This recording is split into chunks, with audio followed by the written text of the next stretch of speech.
1996, Manhattan. Whitney Houston's black limousine glided through the evening traffic, carrying the world's most celebrated voice home from another grueling studio session. Her third album was demanding perfection, and Whitney was exhausted, drained from 12-hour days of vocal takes and production meetings. But as the limousine stopped at a red light near 72nd Street, something extraordinary happened. Through the tinted windows and the hum of New York City traffic, Whitney heard a voice that made her entire body go still. Someone was singing her song, Greatest Love of All, but it wasn't coming from a radio or a street performer's boombox. This was live, raw, and hauntingly beautiful. Whitney pressed the button to lower her window, and what she saw changed everything. On the corner, sitting on a flattened cardboard box with a paper coffee cup for donations, was a black woman in her late 40s. Her clothes were layered and worn, her hair wild and uncombed, but her voice was absolutely transcendent. She was singing Whitney's most personal song with a power and emotion that rivaled any professional performance Whitney had ever heard. The technical precision was impeccable, the runs were complex and controlled, and the soul behind every word was undeniable. This wasn't just someone who could sing. This was someone who had been trained, someone who understood the craft at a level that took years of dedication to achieve. Whitney's security guard, Marcus, noticed her reaction immediately. He had worked with Whitney long enough to recognize when something important was happening. "Miss Houston, you okay?" Marcus asked as the light turned green and traffic began moving again. Whitney didn't answer. She was leaning toward the window, straining to hear more of that incredible voice as the distance between the limousine and the street singer grew. "Stop the car," Whitney said suddenly, her voice sharp with urgency. "Marcus, stop the car right now." The driver, following Whitney's instruction, pulled over to the curb half a block past the singing woman. Whitney was already reaching for the door handle before the vehicle came to a complete stop. "Miss Houston, we should call ahead if you want to meet someone," Marcus protested, his security training kicking in. "It's not safe for you to just approach strangers on the street." Whitney turned to look at Marcus with an expression he had never seen before. There was determination in her eyes, but also something that looked like recognition, as if she had just discovered something she had been searching for without knowing it. "Marcus, that woman has one of the most beautiful voices I've ever heard, and I've worked with some of the greatest singers in the world. I need to talk to her." The limousine door opened, and Whitney Houston, wearing a simple black coat over her studio clothes, stepped onto the Manhattan sidewalk. The few pedestrians who noticed her did double takes, unable to believe that the Whitney Houston was walking unescorted through their neighborhood. But Whitney's attention was fixed entirely on the woman still singing on the corner. As Whitney approached, the homeless woman was in the middle of the song's most powerful section, her eyes closed as she poured every ounce of emotion into the lyrics about self-love and inner strength. Whitney stood just a few feet away, listening with the focused attention of someone who understood exactly how difficult what she was witnessing actually was. When the woman finished the song and opened her eyes, she found Whitney Houston standing directly in front of her. The shock was immediate and overwhelming. The paper cup fell from her hands, coins scattering across the sidewalk as her mouth opened in disbelief. The woman tried to speak, but no words came out. Her hands began to shake, and tears immediately filled her eyes. Whitney knelt down on the cold New York sidewalk, completely unbothered by the dirt or the curious stares of passing pedestrians. "What's your name?" Whitney asked gently, her own voice soft but clear. The woman's lips trembled as she tried to form words. "Sarah," she finally whispered, her voice barely audible. "Sarah Mitchell." Whitney smiled, that warm, genuine smile that had charmed millions. "Sarah Mitchell, you have one of the most incredible voices I have ever heard. Where did you learn to sing like that?" Sarah's tears began flowing freely now, years of pain and loss evident in every drop. "I used to be a singer," she managed to say between sobs. "I had a career. I had a life. I had everything, and then I lost it all." What Whitney Houston discovered that November evening on a Manhattan street corner was not just a homeless woman with an exceptional voice, but a story that revealed the brutal reality of how quickly success can crumble in the music industry. Sarah Mitchell's journey from professional backing vocalist to street performer was a tragedy that could have happened to anyone in the business, and hearing it shook Whitney to her core. Sarah had grown up in Detroit during the Motown era, surrounded by music and dreams of stardom. Her mother had been a seamstress who worked on costumes for several Motown artists, and young Sarah had spent her childhood backstage, absorbing the energy and artistry of legends like Diana Ross, Stevie Wonder, and Gladys Knight. By the time she was 16, Sarah's vocal talent was undeniable.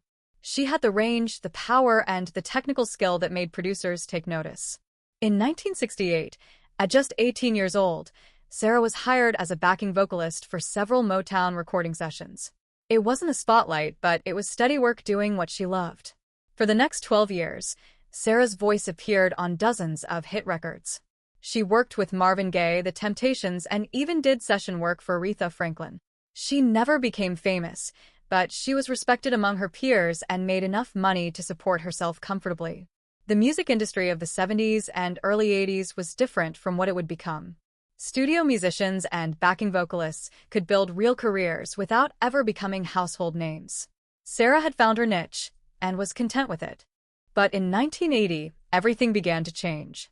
Sarah met and married James Mitchell, a session guitarist who worked many of the same recording sessions she did. Their relationship was passionate and tumultuous, fueled by late nights in the studio, creative collaboration, and increasingly destructive drug use. Cocaine was everywhere in the music industry during the early 80s, and Sarah and James fell into addiction together. For a while, they managed to maintain their careers despite the growing problem. They were functional addicts, still showing up to sessions and delivering quality performances. But addiction never stays functional forever. By 1984, Sarah's reliability had become questionable. She missed recording sessions, showed up late, or arrived in no condition to perform. The calls from producers became less frequent, then stopped altogether. James's addiction progressed even faster than Sarah's. He became violent and unpredictable, and their marriage disintegrated into chaos. In 1986, during a particularly violent argument, James pushed Sarah down a flight of stairs.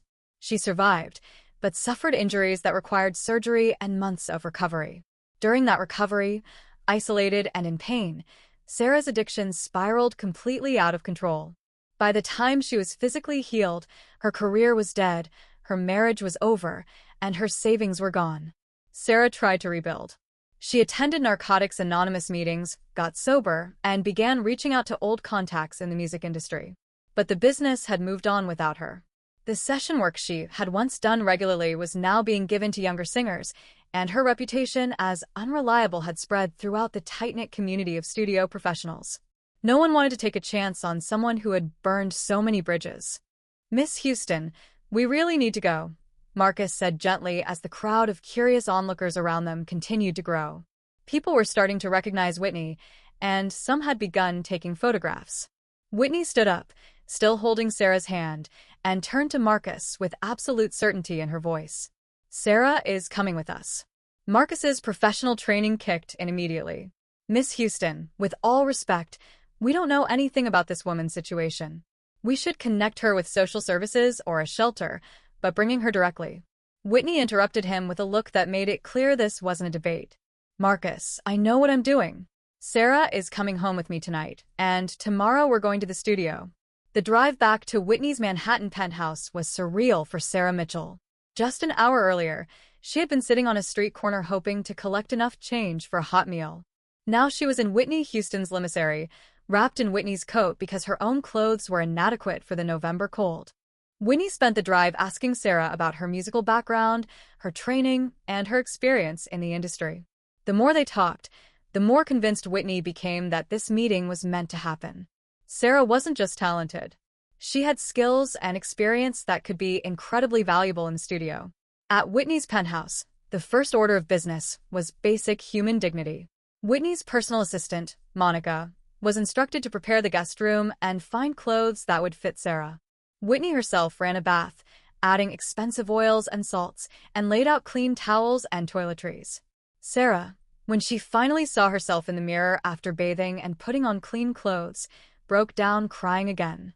She hadn't seen herself look like a real person in years. Over dinner that night, Whitney shared her own struggles with the pressure of fame and the temptations that came with success in the music industry. She talked about friends she had lost to addiction and the constant battle to maintain her authenticity while meeting everyone's expectations of who Whitney Houston should be. "I'm not saving you, Sarah," Whitney said at one point during their conversation. "We're going to help each other. You remind me why I started singing in the first place. It was never about the fame or the money. It was about the voice and what it can do to touch people's souls." The next morning, Whitney made a call to her producer, David Foster, who was in the middle of working on her new album. "David, I need you to trust me on something. I found someone I want to bring into the studio today." David, accustomed to Whitney's instincts about music, agreed without hesitation. When Whitney and Sarah arrived at the recording studio later that morning, the assembled musicians and technicians didn't know what to expect. Whitney introduced Sarah simply as a friend with an incredible voice and asked David to let her sing. Sarah, still processing the impossibility of her situation, stepped up to the microphone in a professional recording studio for the first time in over a decade. Whitney played a backing track of a song she had been working on, a gospel-influenced ballad that required serious vocal power and control. What happened when Sarah began to sing silenced the entire studio. Her voice, even after years of hardship and neglect, was absolutely magnificent. She hit notes that most professional singers would struggle with, executed runs with precision and soul, and brought an emotional depth to the song that gave everyone in the room chills. When she finished, David Foster stood up from the mixing board and walked over to Sarah with an expression of complete amazement. "Where the hell did Whitney find you?" he asked, not unkindly. "And why aren't you on every record being made in this city?" Over the next 3 months, Sarah Mitchell became an integral part of Whitney's album production. She sang backing vocals on several tracks, helped arrange harmonies, and even contributed ideas during writing sessions. But more than her technical contributions, Sarah's presence in the studio reminded everyone involved of why they had fallen in love with music in the first place. Whitney insisted on paying Sarah a full professional rate for her work and helped her find a small apartment in Brooklyn. But the transformation went deeper than financial stability. Sarah reconnected with her sobriety support network, started therapy to address her trauma, and began rebuilding relationships with family members she hadn't spoken to in years. The confidence that had been destroyed by years of addiction and homelessness slowly began to return. Whitney became not just Sarah's benefactor, but her friend and mentor. They would talk for hours about music, about life, and about the second chances that everyone deserves but few receive. In March 1997, Whitney invited Sarah to join her on stage during a concert at Madison Square Garden. The announcement that Whitney was bringing out a special guest created immediate excitement in the arena. When Sarah walked out, looking healthy and confident in a beautiful dress Whitney had bought for her, the story of how they had met was shared with the 20,000 people in attendance. The ovation Sarah received before singing a single note was overwhelming. Then Whitney and Sarah performed a duet of Greatest Love of All, the song that had brought them together on that Manhattan street corner. Their voices blended perfectly. Two women who had traveled very different paths, but shared the same understanding of what music could mean to a human soul. There wasn't a dry eye in Madison Square Garden that night. The story of Whitney Houston and Sarah Mitchell became something much larger than just a tale of one celebrity helping one homeless person. What happened in the months and years following that November evening revealed the power of giving someone not just charity, but opportunity, dignity, and belief in their worth. Sarah's transformation was remarkable, but it wasn't magic. It was the result of hard work, support, and the chance to use her talents in an environment that valued them. By mid-1997, Sarah had become one of the most sought-after backing vocalists in New York City. Producers who heard about her work on Whitney's album wanted to hire her for their own projects. Word spread quickly through the music industry that there was this incredible vocalist who had somehow been off the radar for years and was now back with a vengeance. But Sarah never forgot where she had been or how close she had come to dying on those streets. Working with Whitney had taught her that talent without opportunity means nothing, and that the difference between success and failure often comes down to who believes in you at the right moment. In 1998, Sarah established the Second Voice Foundation, a nonprofit organization dedicated to helping homeless individuals with artistic talents reconnect with their crafts and find pathways back into professional creative work. The foundation provided not just job training and connections, but also addressed the underlying issues of addiction, mental health, and trauma that often led to homelessness in the first place. Whitney Houston became the foundation's most prominent supporter and advocate, using her platform to raise awareness and funds for Sarah's mission. The foundation started small, helping just a handful of people in its first year. But as word spread and success stories accumulated, it grew into a significant force for change. By 2005, the Second Voice Foundation had helped over 300 formerly homeless artists return to professional creative work. Musicians, painters, writers, and performers who had been invisible on America's streets were given the tools and support to reclaim their talents and their lives. Sarah's story also had a profound impact on how Whitney approached her own career and her relationship with fame. Seeing firsthand how quickly success could disappear and how brutal the fall could be made Whitney more appreciative of her blessings and more committed to using her platform for good. She became more involved in charitable work, particularly focused on addiction recovery and support for struggling artists. The relationship between Whitney and Sarah remained close until Whitney's death in 2012. When Whitney began her own very public battle with addiction in the early 2000s, Sarah was one of the few people who could speak to her from a place of true understanding. "I've been where you are," Sarah would tell Whitney during their difficult conversations. "I know how hard it is to ask for help when you're supposed to be the strong one. But you saved my life by seeing me when I was invisible. Let me see you now." Sarah was at Whitney's bedside during some of her darkest moments, providing the kind of support that only someone who has survived the same demons can offer. Their roles had reversed in some ways, with Sarah now being the one offering strength and hope to her friend and mentor. When Whitney died, Sarah was devastated, but she channeled her grief into expanding the foundation's work. The Whitney Houston Second Chance program was launched in 2013, specifically focused on helping artists in recovery maintain their sobriety while rebuilding their careers. The program recognized that the pressures and temptations of the entertainment industry required specialized support, and it provided mentorship, therapy, and practical assistance tailored to the unique challenges creative professionals face. Today, the Second Voice Foundation operates in 12 cities across the United States. It has helped over 2,000 formerly homeless artists return to productive creative lives. Sarah Mitchell, now in her 70s, still runs the organization and still sings. Her voice, that incredible instrument that caught Whitney's attention on a Manhattan street corner, remains powerful and beautiful. Sarah speaks regularly about her experience, using her story to challenge assumptions about homelessness and to remind people that every person on the street has a history, talents, and the potential for transformation if given the right support. "Every person you walk past without seeing could be someone extraordinary," Sarah often says in her speeches. "I was invisible until Whitney chose to see me." We all have the power to see people, to recognize their humanity and their potential. That's not charity. That's justice. The foundation has inspired similar programs in other countries, creating a global movement around the idea that artistic talent should never be wasted simply because someone has fallen on hard times. The ripple effect of that November evening in 1996 continues to spread, touching lives that Whitney Houston never met but helped save through her decision to stop her limousine and really listen to a voice singing on a street corner. In the years since Whitney Houston's death, the story of her encounter with Sarah Mitchell has taken on legendary status within the music industry. It has become a teaching moment, a reminder of what the responsibility of talent and success really means. But beyond its inspirational quality, the story reveals something profound about both women and about the nature of human connection. Whitney Houston had every reason to drive past Sarah that evening.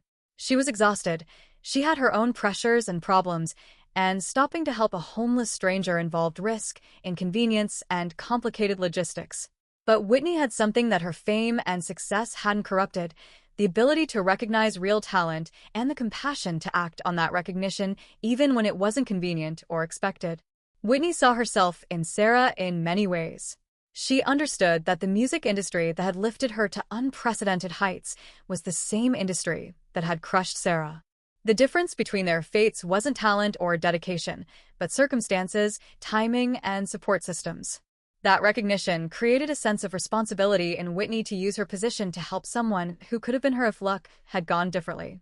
Sarah's redemption story is remarkable, but it's important to note that her success wasn't just because Whitney gave her money or connections. Whitney gave her something more valuable: the opportunity to use her talents in a professional setting, the dignity of being paid fairly for her work, and the belief that she was worthy of a second chance. Those elements created the foundation for Sarah's transformation in a way that simple charity never could have. The Second Voice Foundation's success rate is significantly higher than traditional homeless assistance programs precisely because it recognizes that people need more than food and shelter. They need purpose, they need their talents valued, and they need to be seen as whole human beings with something valuable to contribute. This approach, inspired by Whitney's treatment of Sarah, has influenced social service programs far beyond just helping homeless artists. The story has also become a powerful counter-narrative to the often toxic culture of the entertainment industry. In an industry known for exploitation, ruthlessness, and valuing profit over people, Whitney's treatment of Sarah demonstrated an alternative approach.